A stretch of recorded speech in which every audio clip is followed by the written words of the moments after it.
Bom dia, seguidores, amigos, irmãos, familiares. Desejo a todos um dia abençoado, um dia de paz, um dia de harmonia.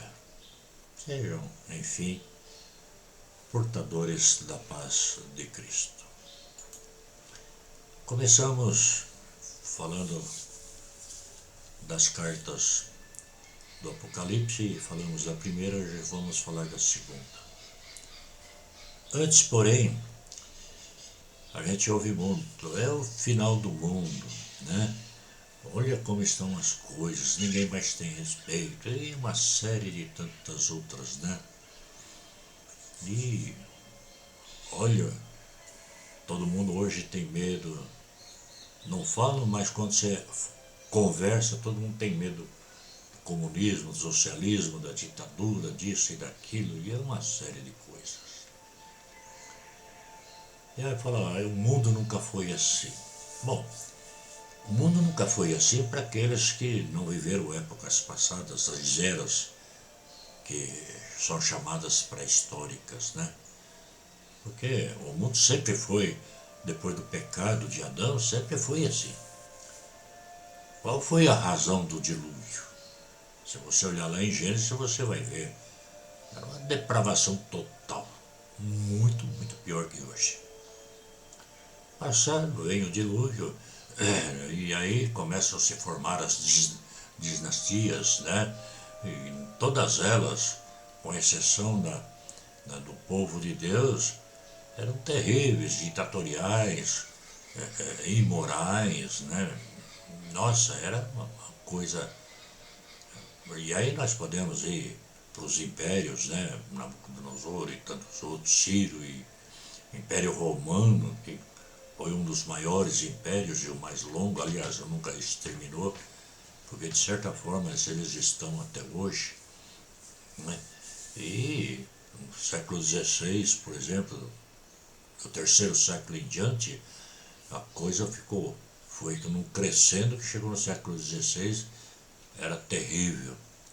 E nós vemos então agora uma forma diferente de perseguição, uma forma diferente de exterminar ou a tentativa de eliminar o nome de Deus da face da terra. Por isso, eu resolvi fazer uma dissertação nestas cartas. Mas hoje nós falaremos sobre Esmirna, né? E no capítulo 2 de Apocalipse, dos versos 8 a 11, assim nos diz, né? Ao anjo da igreja em Esmirna escreve: estas coisas diz o primeiro e o último que esteve morto e tornou a viver. Conheço a tua tribulação, a tua pobreza, mas tu és rico, e a blasfêmia dos que a si mesmos se declaram judeus e não são, sendo antes sinagoga de Satanás. Não temas as coisas que tens de sofrer. Eis que o diabo está para lançar em prisão alguns dentre vós, para ser dispostos à prova, e tereis tribulações de 10 dias. Sê fiel até a morte, e dar-te-ei a coroa da vida. Quem tem ouvidos, ouça o que o Espírito diz às igrejas. O vencedor de nenhum modo sofrerá dano da segunda morte. Para entendermos melhor o joio, tanto no Velho como no Novo Testamento, na igreja da lei, na igreja que profetizava a vinda de Cristo, e agora na igreja da graça, após a vinda de Cristo, sempre teve o joio, sempre teve no seio dela os rebeldes, aqueles que não eram verdadeiros. Esmirna, situado num braço do mar Egeu, era rival de Éfeso. Esta cidade concorria com Éfeso porque ela buscava ser a primeira cidade da Ásia em beleza e grandeza. Ela era orgulhosa por ser pitoresca e se inclinava para o mar. Com esplêndidos edifícios públicos localizados no cume da colina de pagos ou pegos, por formarem o que era chamado a coroa, quer dizer, ela se sentia coroada, coroa de Esmirna.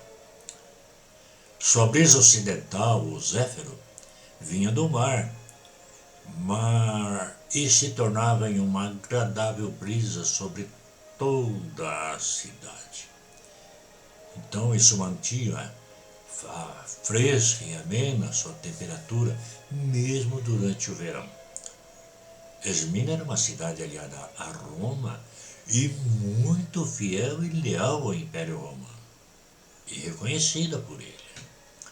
Alguns historiadores pensam que esta congregação fora fundada por Paulo, baseados em Atos 19:10. Contudo, não se pode ter certeza de que Paulo visitou essa cidade, pois esse texto trata da estadia de Paulo na cidade de Éfeso. É possível que Policarpo tenha sido bispo dessa igreja. Ele era discípulo de João, ele fora discípulo de João. Este bispo foi fiel até a morte. Sobre ele, a tradição diz que ele fora queimado vivo num poste cerca do ano 155 de nossa era.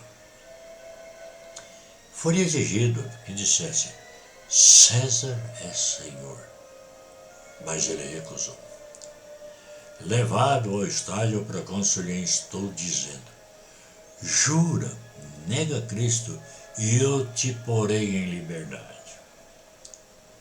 Policarpo respondeu: 86 anos o tenho servido, e ele nunca me fez qualquer injúria. Como posso eu, pois, blasfemar contra o meu rei e meu salvador? Quando outra vez o procônsul pressionou, o ancião respondeu: posto que vãmente insistes que eu jure pela felicidade de César e pretendes ignorar quem o que eu sou, ouve-me declarar ao procônsul com toda a intrepidez: eu sou cristão. Pouco mais tarde o procônsul respondeu: tenho feras ao meu alcance, a elas te lançarei. A não ser que te arrependas, eu te farei que seja consumido pelo fogo, já que deprecia as feras, caso não te arrependas. Policarpo disse novamente: tu me ameaças com fogo que queima por 1 hora. Queima por 1 hora, mas o fogo eterno queima na eternidade. Mas depois se apaga. Este fogo é reservado para os maus. Por que te demoras? Faze o que queres. Quase que instantaneamente as pessoas começaram a trazer lenha.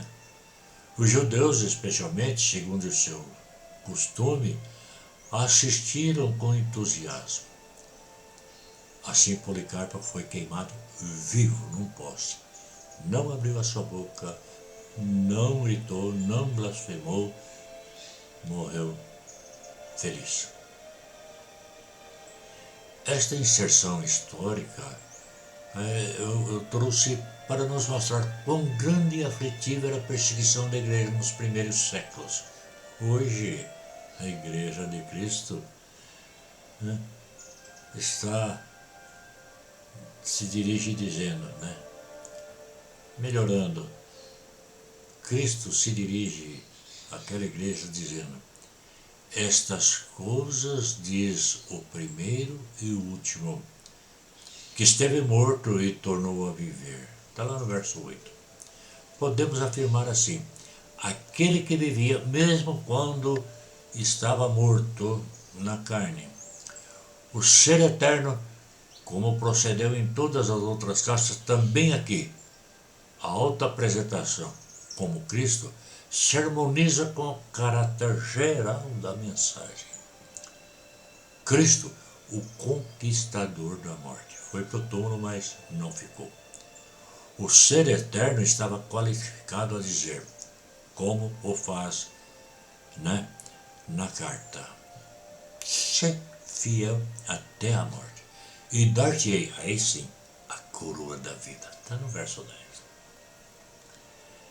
Cristo destaca algumas coisas interessantes aqui quando diz: eu conheço a tua tribulação e a tua pobreza. Verso 9.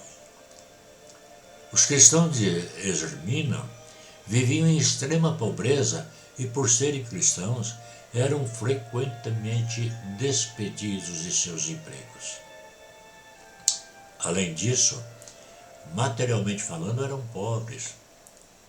E ao serem salvos e tornarem-se cristãos, do ponto de vista terreno, horizontal aqui, um verdadeiro sacrifício. Ou seja, certeza de pobreza e fome, aprisionamento e com frequência morte por meio de feras nas arenas ou estaque de martírio, como foi o caso de Policarpo. A estes crentes destemidos e fiéis, embora o grande martírio não era para terem em si mesmo autocomiseração, ter pena de si mesmo próprio, lamentações pelo estado em que se encontravam, o Senhor então lhes diz: tu és rico agora espiritualmente falando. Seus bens espirituais e sua graça são gloriosos e eternos. Por isso, Jesus diz àquele que o questionou, né, sobre o que fazer para ser salvo.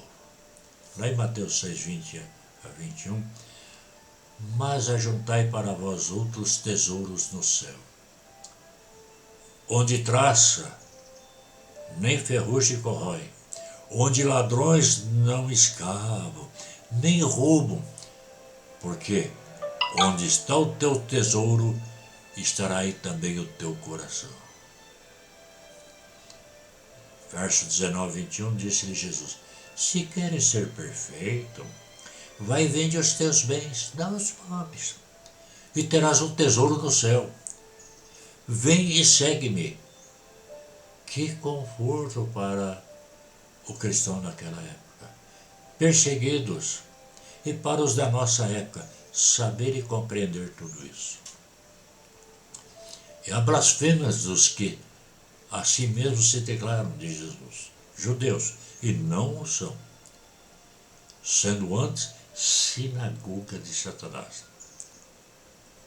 Estes judeus haviam escolhido Esmirna como local de residência por ser uma cidade comercial, rendia dinheiro para eles. Eles não somente difamavam o Messias, como acusavam veementemente os cristãos diante dos tribunais romanos.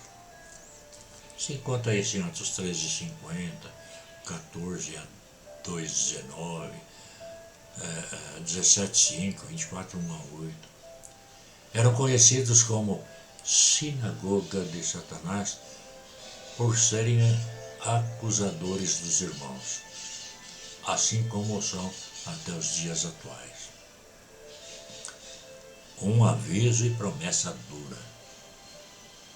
Eis que o diabo está para lançar em prisão alguns dentre vós, os cristãos, para ser dispostos à prova.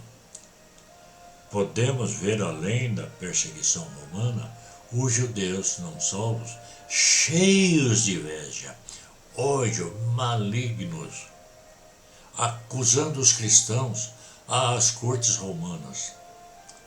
Estes judeus são instrumentos usados pelo diabo para lançarem os cristãos às prisões romanas. Estas prisões normalmente significavam morte. Era uma festa. O estádio, a arena, enchiam de pessoas e se divertiam com o martírio. Em contrapartida, em meio a estas perseguições, havia aprovação divina, purificando os cristãos. 10 dias, uma figura de tempo pleno, mas breve. O fato é que a prova é dada por um pouco de tempo, encarado como um incentivo à paciência. Nós estamos nessa terra por um pouco de tempo. Se olharmos para Isaías 6:20, 54, verso 8, Mateus 24, 22, 2 Coríntios 4:17 e 1 Pedro 1:6, nós vamos ver coisas maravilhosas sobre os salvos.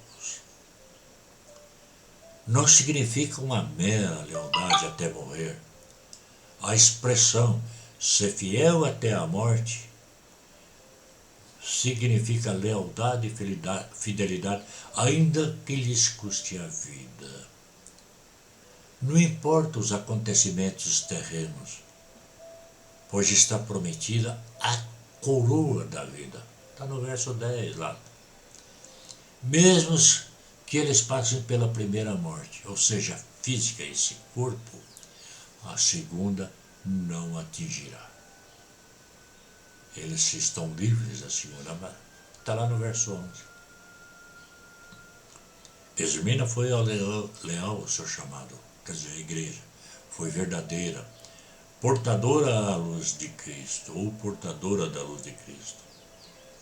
O testemunho de Policarpo foi imitado por muitos outros cristãos. Bom, trazendo isso para a atualidade, hoje nós temos dentro da igreja a mesma coisa. Aqueles que se chamam cristãos, mas são perseguidores dos cristãos. Aqueles que inserem na igreja doutrinas aparentemente sadias, mas são terrenas,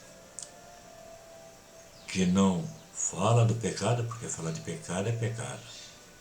Não falam do desprezo para as coisas do mundo, não falam nada disso. Como os judeus daquela época, interessante é dinheiro, interessante é lazer, interessante é o estado horizontal no bem-estar. Os cristãos de hoje não estão suportando nem a perseguição da mídia, nem de ordem política, filosófica, psicológica, ideológicas, genealógicas, práticas seculares e muito mais. Hoje nós vemos os cristãos preocupados com o mundo, na sua beleza, na sua concepção física, no ganhar dinheiro, no estar no bem-estar, no lazer. Usam as mesmas coisas, fazem as mesmas coisas que o mundo e vão para a igreja dizendo que vão louvar a Deus.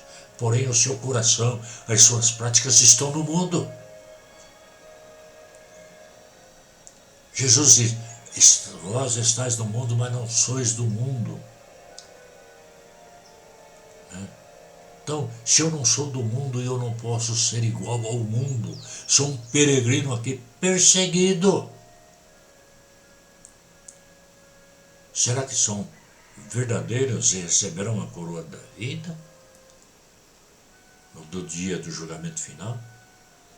Será que materialmente são pobres? Não que todo cristão precise ser pobre.